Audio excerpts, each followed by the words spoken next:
Hello, Googleization Nation, and welcome to Beyond the Office, Building and Leading Remote Teams, a GGG Unleashed podcast with thought leader Bill Keller. You'll get the latest research, trends, and tips on remote work to build and lead cohesive teams around the world for the future of work. Let's begin.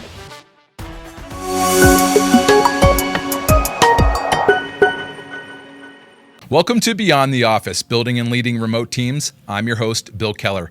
And on today's episode, we have Jody Padar with us, the Radical CPA. If you're into accounting, you're going to love this episode as we talk about the future of the industry and where it's going. And if you're not in accounting and you're in business, you're going to need to see this episode as well, so you understand what changes are coming and how you need to prepare as a business for this radical change. So Jody, it's great to have you on the show with us today. Thanks for having me. I'm excited to be here. So you have a moniker that's quite unique, the Radical CPA, which you don't hear those two words, radical and CPA, going together very often. So you could tell us a little bit about how did you get that title and like a little bit about your history and your background. Yeah, so years ago, I was starting a new firm. I had been in a traditional, I'll say old school firm, 7 partners, and I left it because I came off a really bad tax season, like many accountants do, considering tax season is tax season, right? And I joined my dad, who had a 1040 practice, but he really it was a small practice. It was a side practice. And the best advice my dad gave me, he said, was go find your own clients. And so I had to go find accounting and tax work and clients to serve. And what happened was at that time, we were just starting to use this thing called the cloud. Except they didn't call it the cloud back then. It was just called the internet. And what I realized is that when we started to use the internet and we used technology in a new way, there was this real-time disruption of how CPAs would work with their clients, right? And so that was years ago. Now today, people are still migrating to the cloud, which is like a whole nother story. But the idea is when you work with your clients in real time, there's a different set of expectations and there's a different way that you work with them. And I was pioneering that new firm 2010, 2011, then Xero came to the US, et cetera. So that's how I got to be the Radical CPA, because I was using these newfangled technologies. But what I realized is it wasn't just the technology that had to change, the rest of your firm had to change as well. So once you start working in real time, the way you train your team has to change. The way you price or you bill has to change, because how do you bill 2 minutes? You don't bill 2 minutes. You can't bill 2 minutes, right? You have to start pricing on value. Social media was just taking off in the world at that time. And the way you would accumulate new clients changed, right? And all of these things that we do today that people think are everyday, back then, they were really radical ideas, right? So fast forward now today, and I owned my own firm for 14 years. I sold my firm. I joined a couple tech startups, but now I'm back to being the Radical CPA pretty much 24/7. And the idea is moving forward, how is AI going to, again, disrupt that disrupt the accounting space to the next level, keeping me radical, right? So I'm always on the bleeding edge, kind of what's next, and willing to figure it out and pioneer it and, walk alongside accountants to help them figure it out as well. Well, that's what we're excited to hear about today, how this bleeding edge is going to come into the mainstream. So that's super exciting. And to tell you how bleeding edge she is, the other day I was looking on LinkedIn and I noticed that she had a poll up there, and basically she made the comment, I don't believe the CPA firm is going to exist. I believe it was in 10 years. Is that a correct statement? 6 years. 6 years.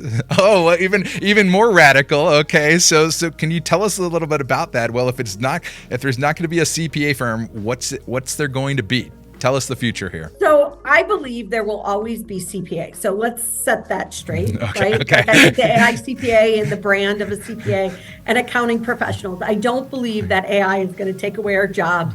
I'm not part of that doomsday prophecy, right? That's not what I'm saying. Everybody can put down their pitchforks and their torches. Okay. So what I'm saying is the structure of a firm is not going to exist. So that means from way back when, 7 partners, the partnership model doesn't work. It hasn't worked for years. And all these outside forces are just making it come to light. So when you think about a traditional firm, the reason the partnership model doesn't work is because you have 7 different partners and none of them can agree on how to change, so they don't change, right? So that's what's kind of kept firms using their legacy ways. They haven't adopted technology. They haven't done all the things that they should have. The pandemic pushed them forward, kicking and screaming. But had we not had the pandemic, I would believe that we would still be back even behind with technology and things, because there was no impotence for them to move forward, right? So the structure of the CPA firm doesn't really work anymore. Then you have all these tech players coming in. So you have these startups, whether they be new startups, stealth startups, or startups that came around 5 or 7 years ago, but were kind of the first level startup who started serving customers differently. So they were born online, they built their systems and their processes online, and they have financial backing to help them iterate faster. So you have the Pilots of the world, the Zennies of the world, right? And they are out there. And if you don't know, Amazon invested $100 million in Pilot a couple of years ago. So if you don't think Amazon's going to start selling accounting services, like, I think, that's kind of seeing the future, right? It may not be today, but it's coming, right? So you have these online firms that are based in technology, and they're not firms, right? They are technology companies who are in the business of selling accounting and tax. And that was kind of that first level. Now you have some stealth startups who are actually going deeper into very specific, specialized tax niches and only selling that. I just have a quick question. What is a stealth startup? So a stealth startup is someone who's come to me and said, this is what I'm building, but the rest of the world doesn't know about it yet. So because of my status in the industry, a lot of people tell me stuff. So like, I kind of have a little bit of insight into kind of what's next that I'll say mainstream media doesn't know yet, right? And so they're still undercover, right? Like, they haven't announced to the world yet. Maybe they're getting funding, maybe they're not. They're building something in private, right? But there's a whole new level of stealth startups out there who are very specialized in the tax offerings or the accounting offerings that they're opening, and they can attract a very specific audience and serve a very specific audience, which I'll say is kind of that next level of that first level startup technology company. Then you have the fintechs who are selling money. So basically they have some sort of credit card fee that they started with. They started with selling a credit card, and then now they're using those small businesses. They're working with them to do accounting and tax work. So they're making money on exchange fees, but they're also doing accounting and tax work for their customers. So they're making money on making money, and they're reinvesting that money in building out systems, processes, technologies to serve their customers better. Now, if you think about just this tech side and the money side, they have the opportunity to innovate faster, to iterate faster, to do all that stuff that firms don't have because they don't have the legacy client base holding them back. And they also were built in a different mindset, right? They weren't built on like a local customer, right? So that's kind of this new age technology stuff that's happening. You also have the LegalZoom and Rocket Lawyer, who are also selling accounting and tax services, and they have DNA that came from Intuit. And you have Intuit, the technology company gorilla in the room, who is selling accounting and tax services to small businesses, and they're acquiring CPA firms, and they're doing this like live, right? They have like TurboTax Live, or they have QuickBooks Online Live, where you can, like, just as a small business owner, you log into Intuit, and they've offered you an option to talk to a human in real time, or set up an appointment with them, right? So you have this technology push. On the other side, you have this whole PE market, right? Where you've seen PE, private equity firms are coming in, they're buying parts of firms, they're combining lots of firms and restructuring them. And the reason private equity, I don't want to say makes sense, but the reason partners are selling to private equity is because they're getting cash out immediately. They're not waiting. If you know the way a traditional CPA firm merges, is basically you merge in your book of business and you don't necessarily get cash out today. It gets paid out over a number of years, or it gets paid out in your retirement. And that's all contingent that your book is going to stay with this new firm. And it's all contingent upon like how their partnership agreement works to pay you out. Whereas when private equity comes in, they give cash up front to the partners, and the partner, they have to do some things to maintain their book of business and to keep it there, but they're getting cash out today, right? It's a better deal, right, for the partners. And audit is kind of a unique beast because like you still have regulatory stuff with audit, but for the majority of the US firms, they're not doing audit anyways, right? Audit's really done by the really big firms. And most firms are doing regular accounting, taxes, small business advisory, things like that, right? And so when you look at that market and you see all these players coming in and you see this money happening, why do CPA firm owners who haven't changed in the past, who haven't kind of kept up with the times, who haven't really adopted the technology the way they should have, who are having a hard time finding talent, think that they will be around in 6 years, in 2030, when the AI forces are coming in, you have these technology companies, you have private equity, and all that money's pushing the market. And I'm not saying that you won't have an accountant. I'm just saying they're not going to work for a firm. They're going to work for a technology company who sells accounting and tax services. And oh yeah, they have a bunch of CPAs and accountants that help them, but they're not a professional services firm in the traditional sense. They don't bill by the hour. They price based on a result. Or you have a private equity firm that's going to own the bigger firms who, again, it's not going to be a firm. And those private equity firms, they have to cash out. So in 5 years, when they go to cash out, how are they going to cash out? They're going to go IPO. Because in order for the private equity guys to get their money out, they either have to sell again or they have to go public. So we're going to have publicly traded firms, I believe, and we're going to have kind of this technology company firm as well. And there are a handful of firm owners who have kind of started down this path who are not tech funded. Maybe they have funding, but they're not kind of based in technology. They've kind of put things together who are evolving as well. So I know it's a bold statement and it may not be in 6 years, but I believe it's inevitable because the firm model doesn't work anymore. It's not relevant. And it's kind of like the whole Blockbuster thing, right? Like everyone thought like, oh, Blockbuster's profitable, right? And that's not going to go away. If you read the story of Blockbuster, they were making a ton of money and then Netflix came in. So the reason CPAs have such a hard time is because they're still making money. They may not find talent, but they certainly are not having a hard time finding work to do. And the work that they are doing is significantly profitable. So it's very hard to get a CPA to look at a change when he's saying, I'm laughing all the way to the bank. Like you tell me, you're a prophet, you're preaching all this stuff, but I got money, so why would I change? Why would I rock the boat? Why would I disrupt it? Because I'm making money today. And that's our problem. That's fundamentally our problem. And it's a very good question. I think it probably depends a little bit upon your time horizon and your outlook. If you're 5 years away from retirement, you probably, for a lot of people, unless they're really excited about this, they probably don't want to venture into this because there is a lot of work and there's a lot of change into it. And, they can probably get out on the other side, private equity and sell and just get out and they're good. But if they've got more time in, this is very similar to what I see kind of like with Kodak.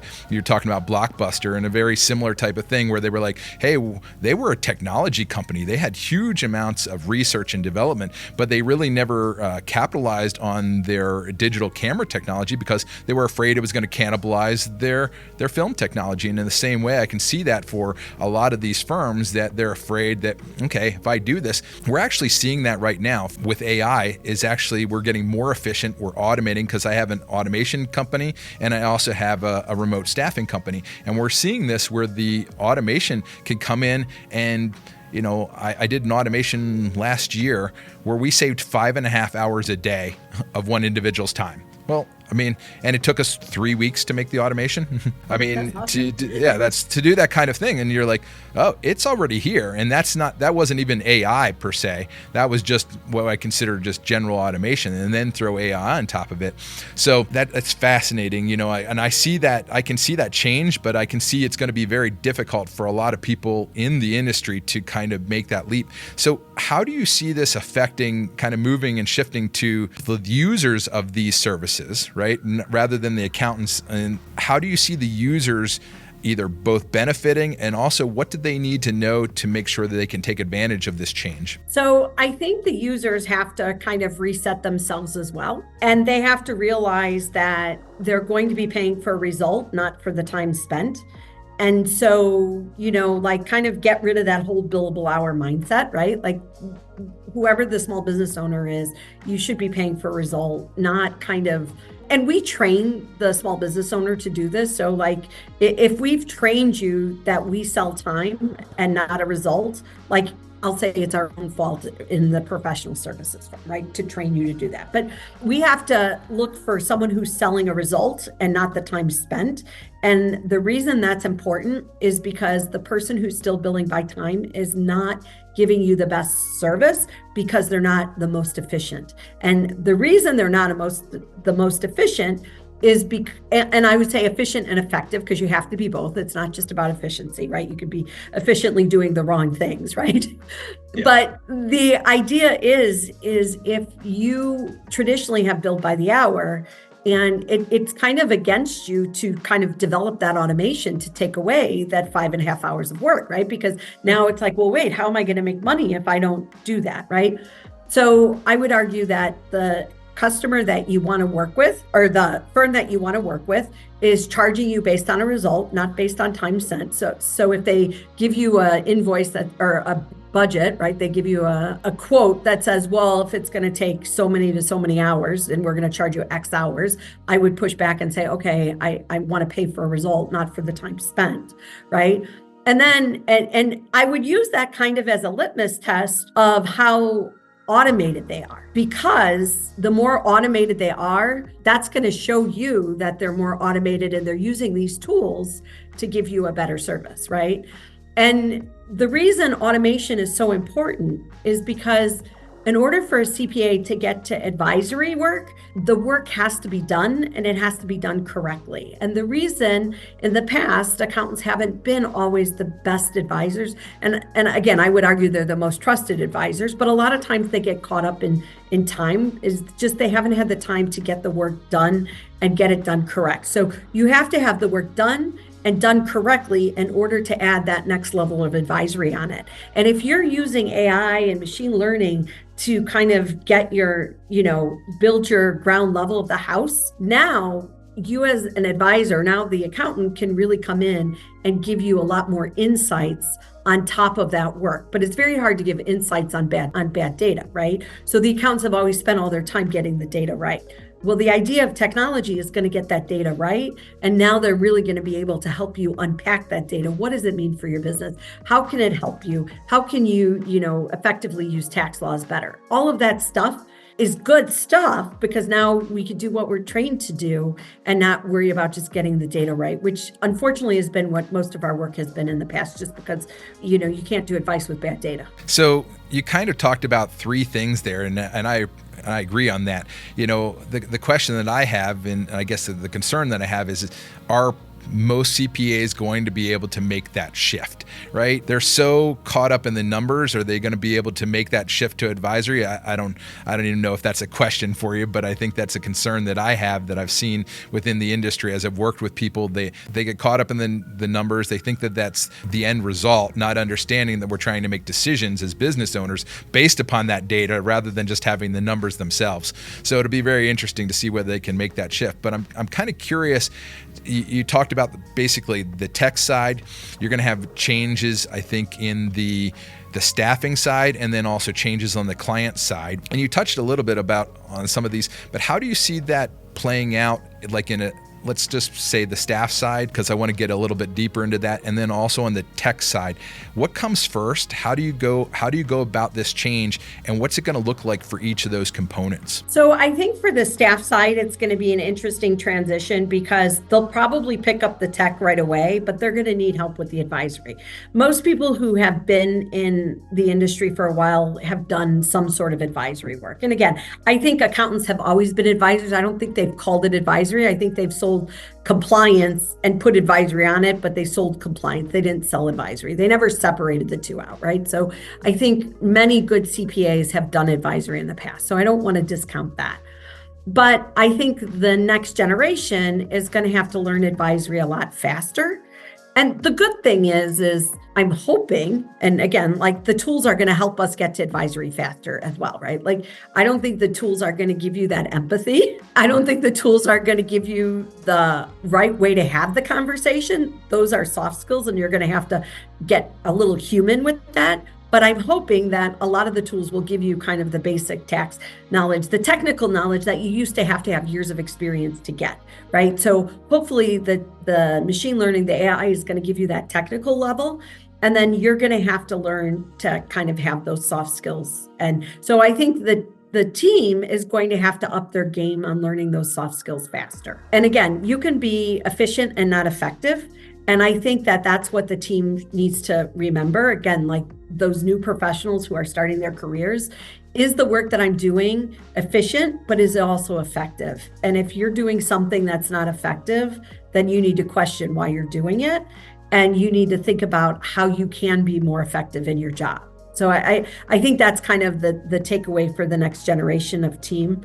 And the cool thing is if you have a person or a person you work for who's not the best teacher, go to YouTube, go to like LinkedIn. There's so many places that you can get that education, even if you work for a bum boss, right? Like when I was learning, right? Like you had the people who you learned from, but you really didn't have the web as access to learn something new. Now you don't, if you're working in a job and your boss isn't the best teacher, go look it up, go figure out how to do it. And the cool thing is the next generation today already has that skill set because if they don't like their math teacher at school, they go to YouTube and they learn how to do the math themselves. And I've seen it firsthand, right? So I think that's the thing for the next generation professional to learn is just be curious and be willing to find the answer, be willing to learn how to be more human, to have those conversations. And hopefully your boss is going to give you that. But if your boss doesn't give it to you, you're not stuck with not learning it. There's plenty of options to go learn. Well, one of the things, I think it was a quote that you said, and I might get this a little bit wrong, but the more we automate,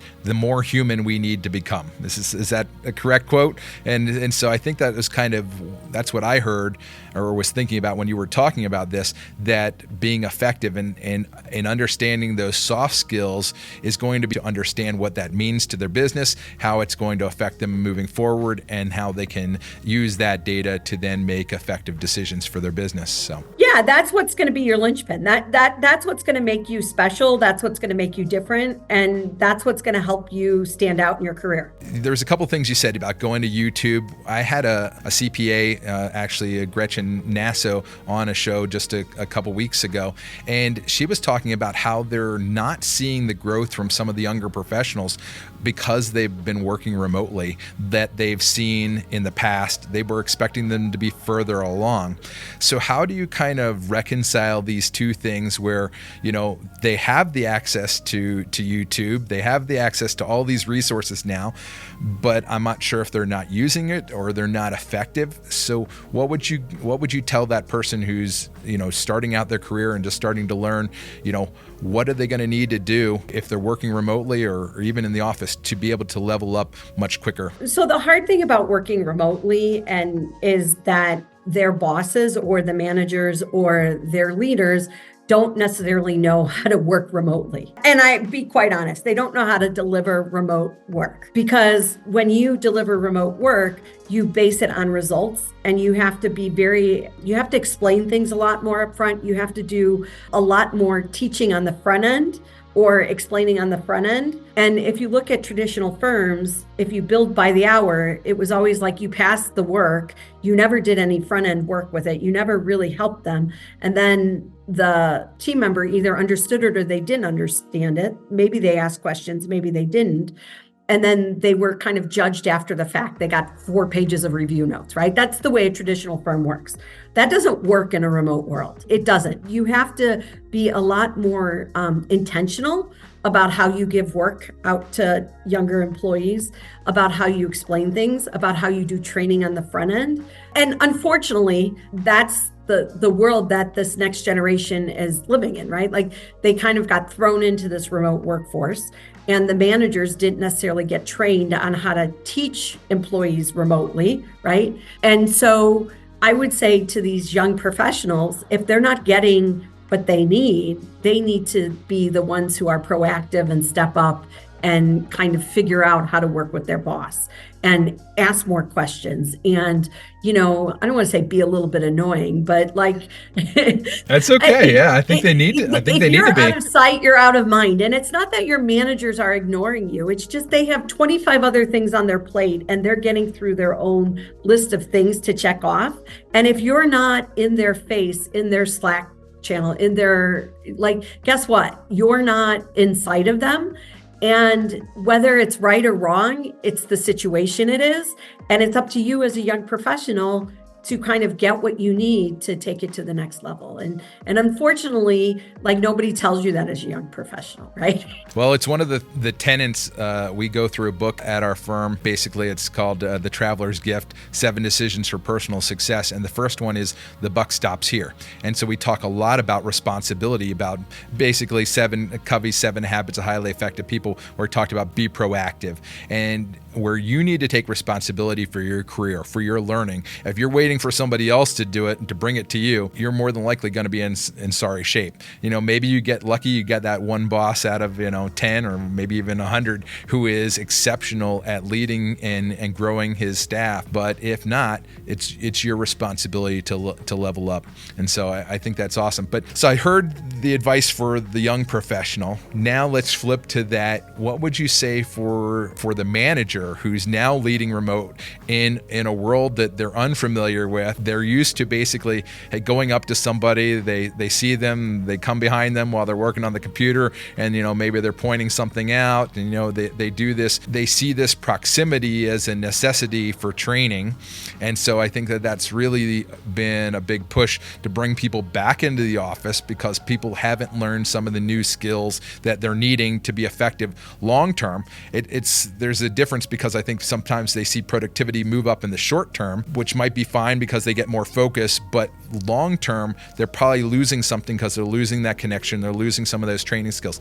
How would you recommend that they level up their ability to manage remotely and get the best out of their team? So I think you have to be very intentional about it as a manager. I think you need to, even though nobody wants another meeting, I think you need to have that daily check-in with your team, because that's the only way you're going to build rapport. Even if it's not every day, every other day, kind of get to know them as humans, right? And then I think you have to rethink the way you delegate work and kind of, again, if you're not managing via timesheet, which is the way traditional managers have always learned how to manage in a firm, you need to rethink what is the end result that you want? How can you kind of give them what they need to do it? And then I think the other thing, what you can do is, and I think it's really important, is kind of have these online remote sessions where maybe once a week, you're just sitting online, working side by side, right? Okay. So it's, for 3 hours on, a Thursday afternoon, it's no meetings, and we're just kind of in this work group where we're working alongside each other in a remote world. And we have the opportunity to ask a question, and to really ask a question, not necessarily, because sometimes in the Slack world, it's async. So you might ask a question, but then the person doesn't get back to you for another 2 hours. And so, but if you can kind of set up that meeting time once a week where you kind of hang out with your team and you give them that space to develop, kind of just like being in the office, I think actually it's a much better productive use of time than everyone going to the office and then being on Zoom calls all day anyways, when you're really not there anyways. So just be intentional about that time. And that's kind of like the work time where you have the opportunity to work together. I think it's a little bit weird at first, but especially I think the older generation thinks it's a little bit weird, but how many times is the next gen watching movies together remotely? They did that even before COVID, and they don't think anything of it. It's just like hanging out in an online community together. That's great advice. I love that. And I think I love that word intentionality. I've said that before. And I think that is so critical to make sure that a lot of people think it's just going to happen. It's just going to come together. And it doesn't unless you're intentional about that. And so I think you're spot on there. So looking at the tech world, I'm a question that I keep having, and I don't know if you've heard of Peter Diamandis. He was in the X Prize and wrote a bunch of books, Bold and other ones, and really talking about the AI world and how fast the iterations are going to come. So my question to you is so somebody's going into this and saying, okay, we need to really get our tech game in order, but how far do you go? Right? I mean, because you can go really far down that rabbit hole as a firm, and you keep going. How do you gauge and judge how much time, effort, and energy you're going to put into the tech side of the business? Because it's almost a never-ending situation. As you just say, I'm going to devote this amount of my time, this amount of my budget, and continue to move forward, or how do you go gauge what's the right amount? So I think you have to step back a minute and say strategy. What is my intention of this technology? Do I want to use it to increase customer service or, customer experience, client experience? Do I want to use this technology to prepare a tax return faster, right? So step back and say, okay, what are my firm's strategic goals? And then say, okay, now how are we going to use automations? How are we going to use technology to get it there, right? So I think it starts with the business purpose, not the technology, because otherwise you get lost in the widget. And at the end of the day, the money has to be for a business purpose. And if you take the tech away from the business, then it's just wasted money, right? The other thing I think you have to think through is you can't do nothing. And the reason I say if you do nothing, it's some of those mistakes that you make along the way are going to make you better faster. So if you make a few missteps early, you're still far ahead of the people who did nothing, right? So and that's just innovation in general. That's not technology, and that's innovation. The innovator is going to make a few mistakes. Part of innovation is making those mistakes and rebounding from them so that you can get to the next level, right? So it's okay to make a little bit of mistake there. The third thing is when you think about it, if you're a big firm, you're going to have a lot more resources to kind of figure out what you're going to do. If you're, I'll say, mid to small size firms, a lot of the innovation is being done for you. It's being built into the software that you're currently using. So don't feel like, oh my God, I have to build this brand new tax LLM, right? You don't need to go build some new model and spend developers and do all that stuff. Chances are that model is going to just come into the regular tax software that you use today, right? The technology companies are putting AI, machine learning into the software that you currently use. Where I think you could spend money, and I know you have an automation company, is but on automating certain tasks to kind of get things moving faster. Because I think those are kind of quick wins that you'll see help you move faster. And the thing about automation and innovation is once you start doing it, it's kind of like a drug. You get addicted to it because you're like, oh, that gave me 4 hours of time back. What am I going to do next, right? And once that kind of takes root in your firm, the people in your firm are going to be excited about it. They're going to be thinking about things that they do every day that they hate doing, that they put off doing, that they're going to be like, hey, can we automate this or whatever? And I to me, that's the excitement. That's the spark that lights the fire to get you moving towards an innovative firm mindset, because that's ultimately what you should take away is, not everything is going to change all at once. And we talked about at the beginning, the firm, is it going to be here? Is it not? Your best bet is to have a firm that's innovating on a regular basis and moving towards it. Whether you get there or not, it doesn't matter, but it's about kind of changing the culture of your firm to put that innovation in your DNA so that you're not frightened by all this stuff. You're embracing it and you're excited about how it's going to help you do your job better and learning the next skill set that goes along with it. I kind of think when you're talking about this, those missteps, I don't know if you've ever heard of the J curve, which is basically, you've heard, I'm sure most people have heard of, it's going to get worse before it gets better. Those are the kind of some of those missteps that you're going to take because you're going to be walking down this path and you're going to make some missteps and you're like, oh, it was easier the other way, right?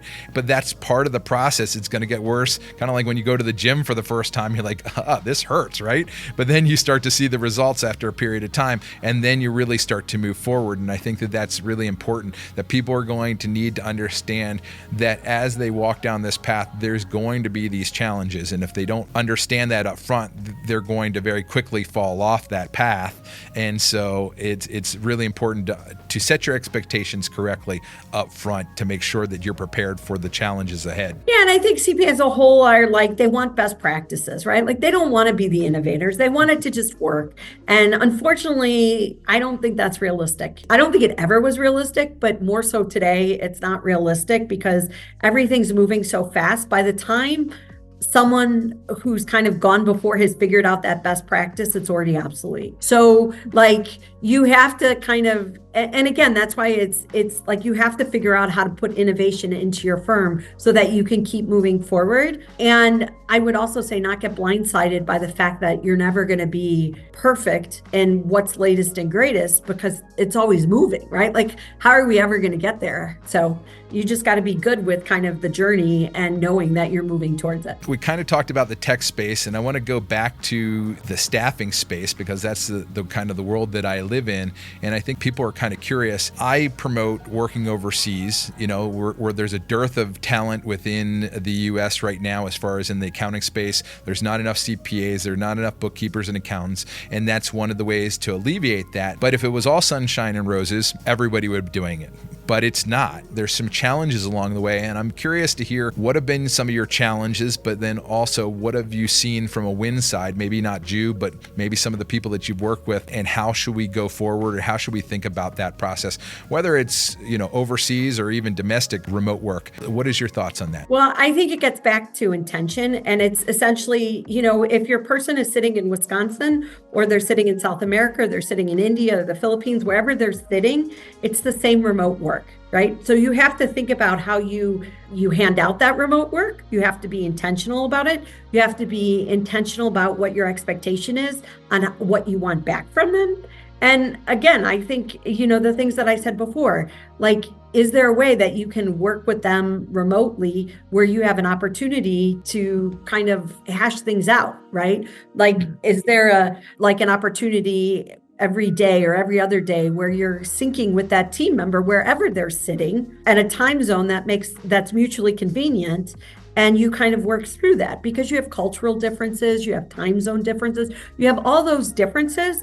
But at the end of the day, it's all work, and professionals want to do a good job. I don't think professionals sitting somewhere else across the world want to give you a piece of work that you're not happy with. They want to do a good job, but it's up to you as that manager or the person facilitating that work to be explicit about what you need back and to help them get there. And I think that's where kind of remote work fails overall. It doesn't matter if they're sitting in Wisconsin or they're sitting in South America. Yeah, I would agree 100%. I think that we often take somebody who was working in the firm, so they understand the culture, they understand how to sync together, and then when you take them remote, there's still some more syncing than if you just take somebody who just started in a remote capacity. And so that's where it gets difficult because then they say, oh, this remote stuff doesn't work. Or why does it work domestically? Well, because you were working with this person before and you worked and you built that relationship to make a tighter integration in a physical setting. And then when you took it apart, it still continued to work. Maybe not as well as it could have or did before. But then when you bring new people in and you don't have that ability to connect in a physical space because you haven't developed these new ways of working, then you often look at it or there's problems and there's challenges. And what the biggest problem I see is most people don't allow enough time to work through the issues. And what I tell most people is you need to have an HR R&D budget, right? What is that? What is the newest innovation? And maybe it's not new for the industry as a whole, but it might be new for your firm, and you're going to need time to kind of work through those issues. But I think if you can get through the other side, it opens up a whole new world of possibilities for you. But I think these new ways of working in a remote world, whether it's in Wisconsin or overseas, is great. And it's training both ways, right? So it's training the managers to learn how to work async, right? So when you think about a Slack channel, right? Like how is work delivered in a Slack channel, right? Or a Teams channel, whatever. Like when you're in person, the hardest thing, when you're 100% remote or you're 100% in person, I would say it's easy because your culture is either 100% remote or it's 100% in person. It's when you have this mix where some of the stuff gets said in the office and it never makes it to the Slack channel. And so I think the hard part, and again, this is like customs and procedures and things that you have to build into your culture of being this async kind of firm where you have remote workers, is how do you put all of that documentation in a place where people are seeing it and they're embracing it, whether they put a thumbs up or whatever, right? So you know that they saw it, and we get everybody kind of on the same page in that channel versus, there are people who don't necessarily like to write out everything. Well, fine, then make a Loom video, right? Like you don't want to write it all, make a Loom video. And there's so many tools now that you can use. There's, I think it's called Scribe, where you can document a process really, really quick. Like the tools are there. You just have to learn how to use them. And you have to remember that if someone's sitting across the world in a different time zone, you have to kind of write out all of that process stuff that in the old world, you would just walk into their cube or walk into the office and kind of explain it to them. You're going to have to spend a little time doing it.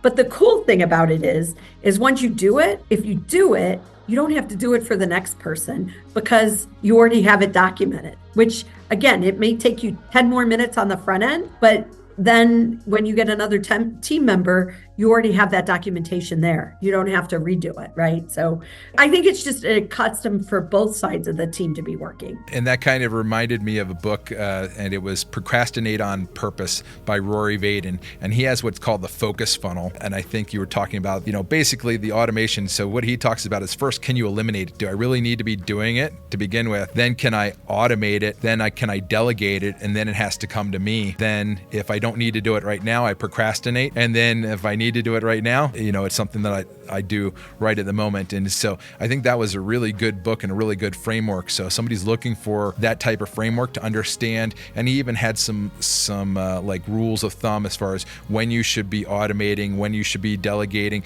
like how much time you can save, like how much the time is it going to take to train somebody to what you're going to get out in the end. And so that might be a good book for somebody, but those are excellent pieces of advice. And I also think that many firms just don't even know that these basic tools are out there, right? Like they don't even realize that there's a tool out there like Scribe that they can document a process in 2 minutes.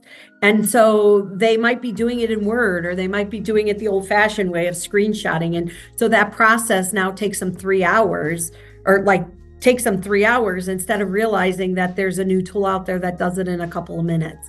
And so how do we help the firm owners who aren't used to working remote learn the tools that can help them be remote easier? Because I think it's kind of this fear. It's like you don't know what you don't know. And so you're freaking out when reality is, post-pandemic, there's so many, just even since I would say the middle of last summer, the tools that you can use to work remote are 10 times better than they were just 2 years ago. It's amazing. So what are you seeing, like, as you're looking into the future? I'm curious, what kind of tech are you seeing on the horizon that you're super excited about? So I like all this, and here's a place for AI that's not in numbers, but I see as a huge win. So the ability to transcribe everything, the meeting notes, right? Like you can, even I think in Zoom, you can do it now where it gives you an output of like what was said, right? Like you can take that information and you can knock it down to bullets. So what used to leave a meeting and then maybe it took you a half hour to kind of figure out what you had to like next step, whatever, right? Like now all that stuff just happens, right? So like it's really easy to kind of get to the next step of things. So all this documentation, I think is huge, especially for people who don't like to document. And I'm that person. I hate documentation. Yeah, I'm with you. I'm with you on that one, 100%. But now that I have tools like Scribe and like all this AI, it's like, oh, I could do that. It's not this like mind block that, oh my God, like it used to be this thing I never wanted to deal with and I was the worst and I would delegate it, but it was never done exactly the way I wanted, whatever. Anyways, when you have tools like this, now like you can do that. And again, when you're working remote, documentation is huge. And as you grow a company, documentation is huge. So you've been very generous with your time. And as we kind of, my last question to you is, what advice would you have a firm owner who is looking to move forward here, doesn't really know where to start? How would you get going? Where should they go? What resources should they start looking at to get them moving in the right path? So a little bit of self-promotion here. I'd say follow me on LinkedIn, right? I give a lot of tips and tricks out, right? But I think the thing is to make the commitment that you're going to move, right? And then start just doing basic research about kind of what the other firms are doing. I'll call them the progressive firms, and start seeing what they're doing. Tax Twitter is a great place to see where people are talking about things that are happening next. I would say go online to find stuff. Talk to other firm owners who are doing things as well. I think, again, you can go to a conference and you can learn a lot, but typically you learn more from the guy sitting next to you than you do from the person on the stage. Unless you're the person on the stage. But talk to your peers, find out what they're doing, right? Just kind of start consuming this information. And there's enough, I'll say, generic AI information out there. There's enough information for you to kind of get that baseline to just level set. And then you'll decide if you want to be the one who's kind of pushing things, or you're going to wait a little bit and wait for it to come to you. But all I can say is educate yourself. And it changes so fast that you're just going to have to kind of, you stay on it. So it's just like tax law, right? Like everyone says CPAs aren't innovative, but everybody knows that tax laws change every year, and yet CPAs are always on it, and they're thinking about the opportunities that come along with tax laws. So, and they're always changing. So same thing with AI, machine learning, technology, just put it in that set, sign up for a bunch of newsletters and start getting that information so that you can kind of even see how it cycles through and how the things are evolving, because it's the same as tax laws. Because once you start following tax, that stuff changes and you kind of get a baseline in it and you're comfortable with it. So same thing with technology. So I know people are going to ask this. So do you do consulting? If people are interested, as the Radical CPA, can they call you and ask you to help them through this transition, or is that not something you do? No, so they can call me. I have a new book coming out. So I'm launching it at Engage in June. So my book is Radical Pricing. There'll be pre-orders soon, so you can go find my book and order it from CPA Trendlines. We're going to be doing a bunch of stuff around the book. So we'll be doing masterminds and stuff like that. So I think that's probably, I'll say, the connection to me. I'm not opposed to doing consulting. But the hard thing about consulting is it's just me, right? And so I like to consult on really innovative things. Anyways. And for those of you who don't know a little bit about her background, you were actually working on a product with April, competing with Intuit, and also you were working in the AI, I think it was BotKeeper, the AI world, as well for other startups. And so you've been in all areas, not just the firm area, but also really involved in the tech side. So this is why it's so great to have you on. So where can people find out more about you? So you can find me at theradicalcpa.com, or really the best place to find me is on LinkedIn, because connect to me on LinkedIn. I'm happy to connect to everyone. You can follow me there as well. And I'm giving out almost daily, I'm giving out tips and tricks and everything about, living in the CPA world as we know it. That's awesome. Well, thank you so much. And really appreciate you having you on the show. And this has been awesome. And maybe we can have you back another time.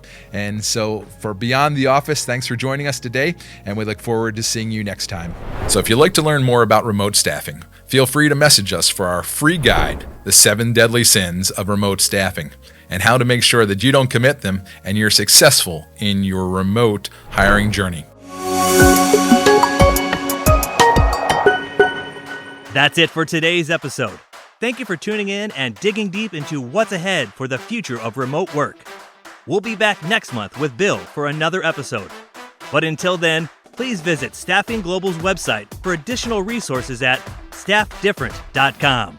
And remember, don't let the shift hit your plans.